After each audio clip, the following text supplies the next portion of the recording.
मैं एक्सपर्ट भी नहीं हूं इसमें,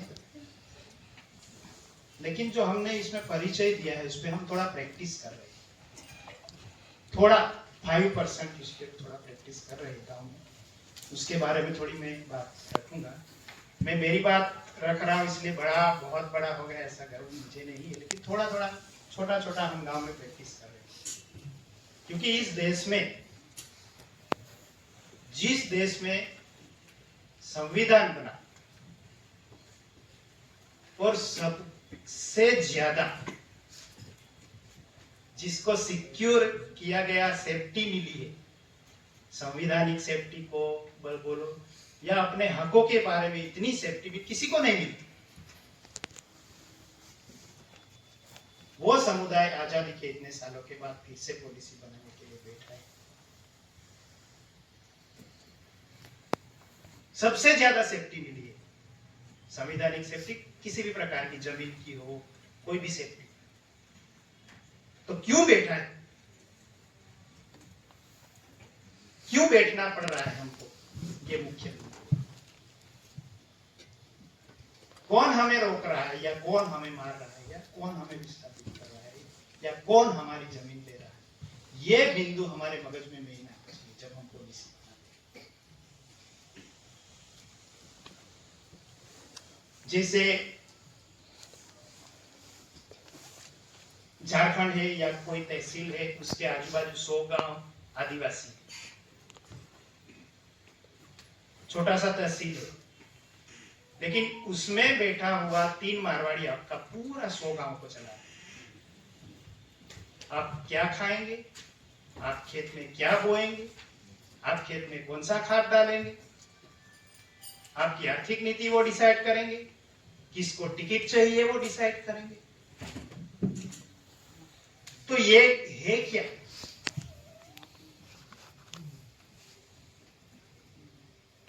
ये चीज को अगर हम नहीं समझेंगे तब तक हमारे आदिवासियों को हम नहीं बचा पाएंगे।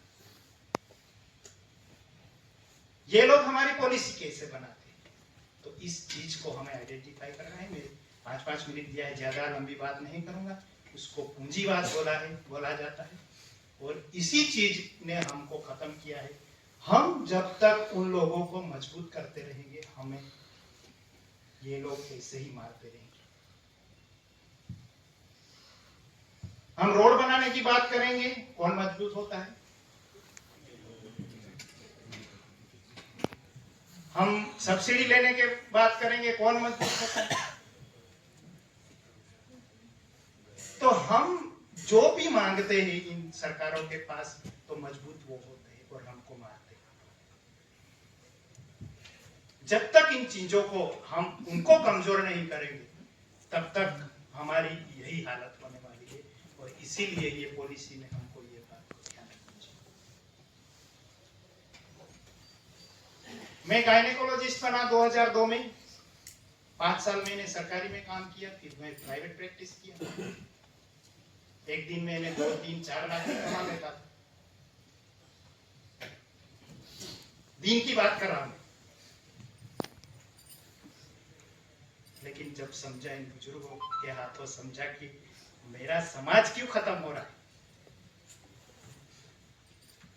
तब मैंने वो शहर छोड़ के गांव में जाने का प्लान किया। मैं गांव में गया। गांव में छोटा सा 15 बेड का हॉस्पिटल, मैंने उस गांव से 100 किलोमीटर दूर तक कोई मेडिकल फैसिलिटी नहीं थी। तो गांव में मैं क्यों गया? गांव में मैं इसलिए गया कि गांव में जाके गांव को मुझे मजबूत करना है। जब तक गांव को मैं मजबूत नहीं करता हूं, तब तक ये पूंजीवाद, ये लोग हमको मारते हैं। तो मैंने जाके पहले काम, मैंने छोटा सा हॉस्पिटल बनाया। मैं मेरी बात कर रहा हूं, मुझे इतना गर्व नहीं है, कोई रिकॉर्डिंग भी नहीं करना है। मेरी बात को कोई रिकॉर्डिंग करके इधर उधर मत करना। छोटा सा अस्पताल बनाया क्योंकि पैसे की थोड़ी जरूरत तो पड़ती है। कम से कम पैसे में लोगों को कैसे हम दवाई दे सके, उसके लिए पहले काम किया। हमारे जो डॉक्टर सिटी में है, वो 1 दिन 2 दिन वहां पे आए, लोगों को दवाई दे ताकि लोगों को जो सिटी में जाना पड़ता है वो ना हो।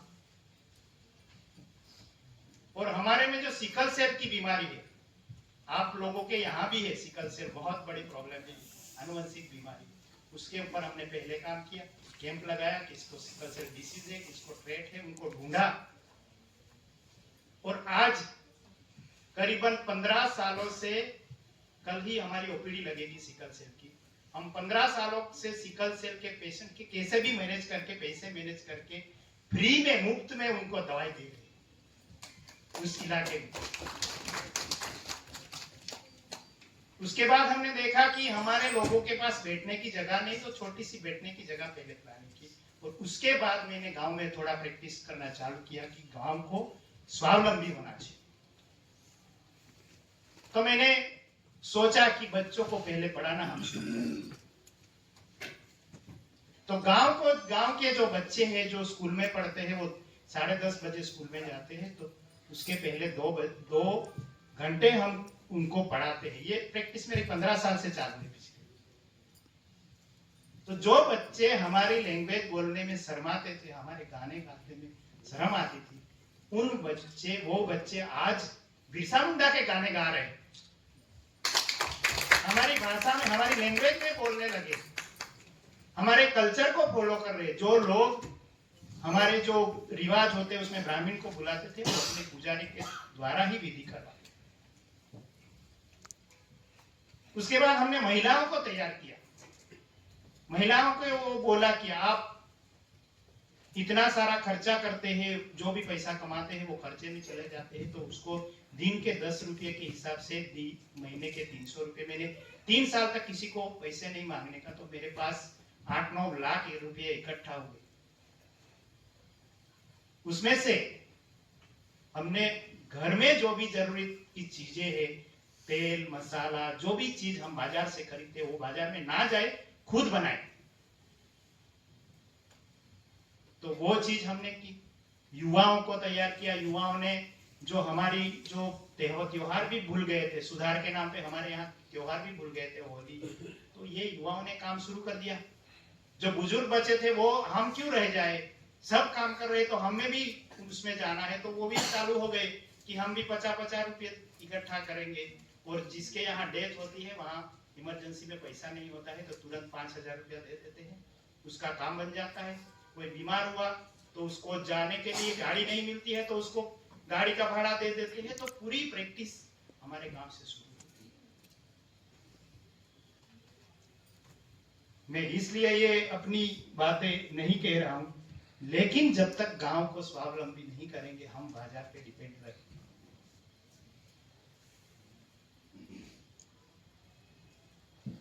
तो मेन चीजों के बारे में इस पॉलिसी में फोकस होगा, हमें किसी से मांगना नहीं है,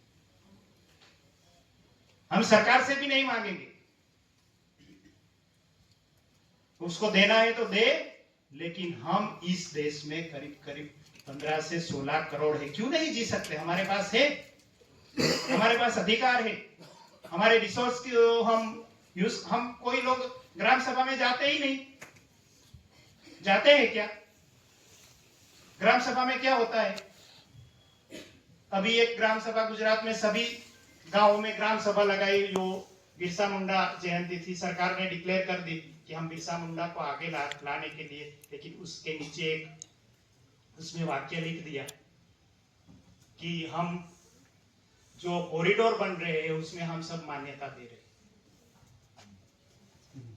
तो गांव के लोग तो अनपढ़ है, वो तो साइन कर देते हैं। आप लोग पढ़े लिखे गांव में जाते नहीं, ग्राम सभा में लड़ाई होती है, कहां जाए? लेकिन जाना पड़ेगा। हम जाते हैं, गांव को सिक्योर करते हैं, गांव की जमीन हमारी सामुदायिक जमीन है, ये हम ठहराव करवाते हैं। गांव में सरकारी कोई भी योजना आएगी तो पहले ग्राम सभा की परमिशन लेना पड़ेगा, ये ठहराव करवाते हैं। और ग्राम सभा में होता क्या है आपको पता है? एक ऊपर वाक्य लिख देते हैं कि फलानी सरपंच की अध्यक्षता में ये ग्राम सभा हो रही है, उसके नीचे सब साइन कर देते हैं, करते ही ना। लेकिन हमने वहां बोला है कि जब तक ठहराव नहीं लिख देते, ठहराव खत्म होता है, वहां से सिग्नेचर चालू। तो इन चीजों पे हमको ध्यान रखना पड़ता है। यही चीज परिचय में दी गई है। इन मुद्दों पे ही हमको काम करना है और इसी मुद्दों पे हमको पॉलिसी पूरे देश में और पूरी दुनिया में हम मैसेज दे सके। बाकी काम हमारी प्रकृति कर देगी, प्रकृति कर रही है। जो लोग ज्यादा विकास कर रहे हैं उनको मारने का काम प्रकृति करेगी। इसके लिए आप लोग टेंशन मत लीजिए। मैं अपनी बात में यहाँ विराम देता हूँ। सबको जोहार, आप दीजिए और हम थोड़ा क्लियर हो, इसी बात का ध्यान रखें। धन्यवाद।